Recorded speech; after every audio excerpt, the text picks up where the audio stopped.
Friends, welcome to SM entertainment. ஒரு படத்துக்கு ரொம்ப முக்கியமான விஷயம் அப்படின்னு சொல்லி பார்த்தோம்னா, கதாநாயகனோ கதாநாயகியோ இல்லை, கதை அப்படின்னு சொல்லி கேட்டோம்னா, இன்றைக்கி இருக்கக்கூடிய நிலைமையில் எல்லா கதையும் வந்துருச்சுன்னு தான் சொல்லணும். அந்த கதையை எப்படி சொல்கிறோம் அப்படிங்கிற விதத்தில் தான் இந்த படத்தோட வெற்றி தோல்வி ரெண்டுமே இருக்குது. அந்த விதத்தில் மகிழ் திருமேனி இந்த விஷயத்தில் ஜெயிச்சிட்டாருன்னு தான் சொல்லணும். ஒரு கார்ப்பரேட்டை பழிவாங்கக்கூடிய கதை தான் இந்த கழகத்தலைவன். இந்த கழகத்தலைவன் படத்தில் இதில் அவங்க சொல்லிக்கக்கூடிய ஒவ்வொரு விஷயமே வித்தியாசமாக சொன்ன விதத்தில் தான் அவர் ஜெயிச்சிருக்காருன்னு சொல்லணும். உதயநிதி ஸ்டாலின் உண்மையிலேயே அவர் நடிப்பு சூப்பர்னு தான் சொல்லணும். காரணம்னு பார்த்தீங்கன்னா, அலட்டாத ஒரு நடிப்பு. அதே நேரத்தில் எங்கெங்கே வசனம் பேசணுமோ அங்கே மட்டும்தான் பேசியிருக்காரு. பல சீனில் கண்களாலேயே பேசி தேவையான விஷயத்த கரெக்டாக கன்வே பண்ணியிருக்காருன்னு தான் சொல்லணும். இதில் நித்தி அகர்வால் நடிச்சிருக்கக்கூடிய சீன்ஸ் ஸ்டார்டிங்கில் பார்க்கும்பொழுது ரொம்ப நல்லா இருந்தாலும் போக போக ஃபஸ்ட் ஹாஃபில் ஒரு கட்டத்துக்கு மேலே நம்மளால் பொறுமையை சோதிச்சது அப்படின்னு தான் சொல்லணும். ஆரவ் அவர் வயிற்றில் எட்டி உதைச்சப்போ கைத்தட்டி பார்த்தவங்க எத்தனையோ பேர்னு சொல்லணும். அது கடைசியில் வருது கிளைமேக்ஸை ஒட்டி. ஆரவ் இவரை பற்றி சொல்லணுன்னா மிரட்டல் நடிப்பு தாங்க சொல்லணும். அந்த அளவுக்கு மனுஷன் மிரட்டி எடுத்திருக்காரு. கார்ப்பரேட்டுக்கு வேலை பார்த்து கொடுக்கக்கூடிய ஒரு மனுஷனாக வராரு.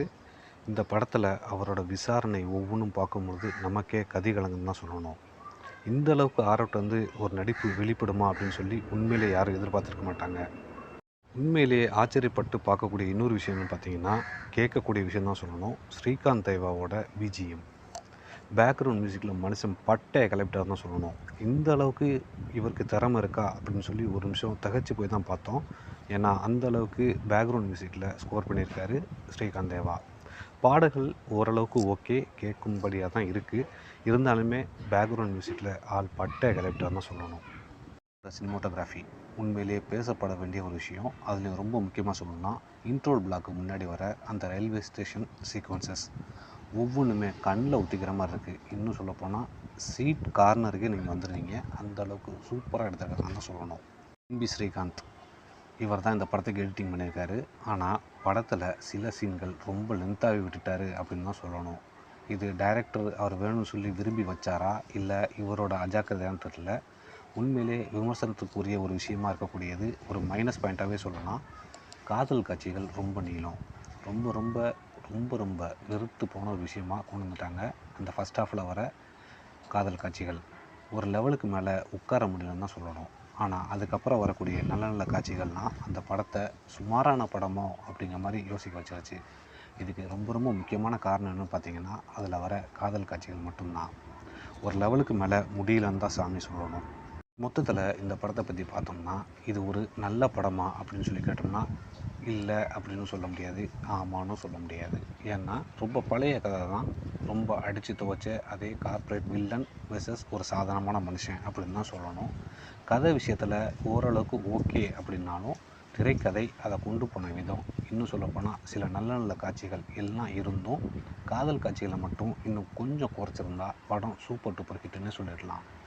இப்போயும் முதலுக்கு மோசம் இல்லை, ஆனால் ஓகே லெவல் அப்படின்னு தான் சொல்ல முடியும்.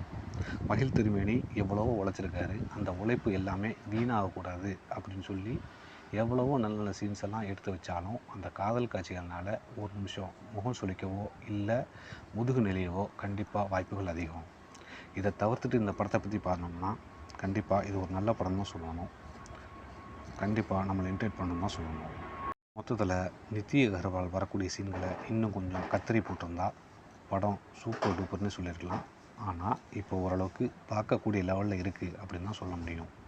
மகிழ் திருமேனி இது கொஞ்சம் யோசிக்கக்கூடிய விஷயம். காரணம், அவர் எடுத்துக்கக்கூடிய திரைக்கதையும் நல்லபடியாக தான் இருக்குது, காதல் காட்சிகளை தவிர. இதை மட்டும் யோசனை பண்ணி அடுத்த படங்களில் அவர் ஜெயிச்சார்னா ரொம்ப சந்தோஷம். இந்த படமும் ஒரு வெற்றி படம் தான், ஆனால் சுமாரான வெற்றின்னு தான் சொல்ல முடியும். அந்தளவுக்கு மிகப்பெரிய வெற்றியெல்லாம் அடையணும்னு யாருன்னு சொல்ல முடியாது. இந்த வீடியோ உங்களுக்கு பிடிச்சிருந்ததுன்னா லைக் பண்ணுங்கள், ஷேர் பண்ணுங்கள், கமெண்ட் பண்ணுங்கள், அதோடு சேர்த்து சப்ஸ்கிரைபும் பண்ணுங்கள். இன்னும் நிறைய வீடியோஸ் வரும். எங்களுக்கு தொடர்ந்து சப்போர்ட் கொடுங்க. ரொம்ப நன்றி.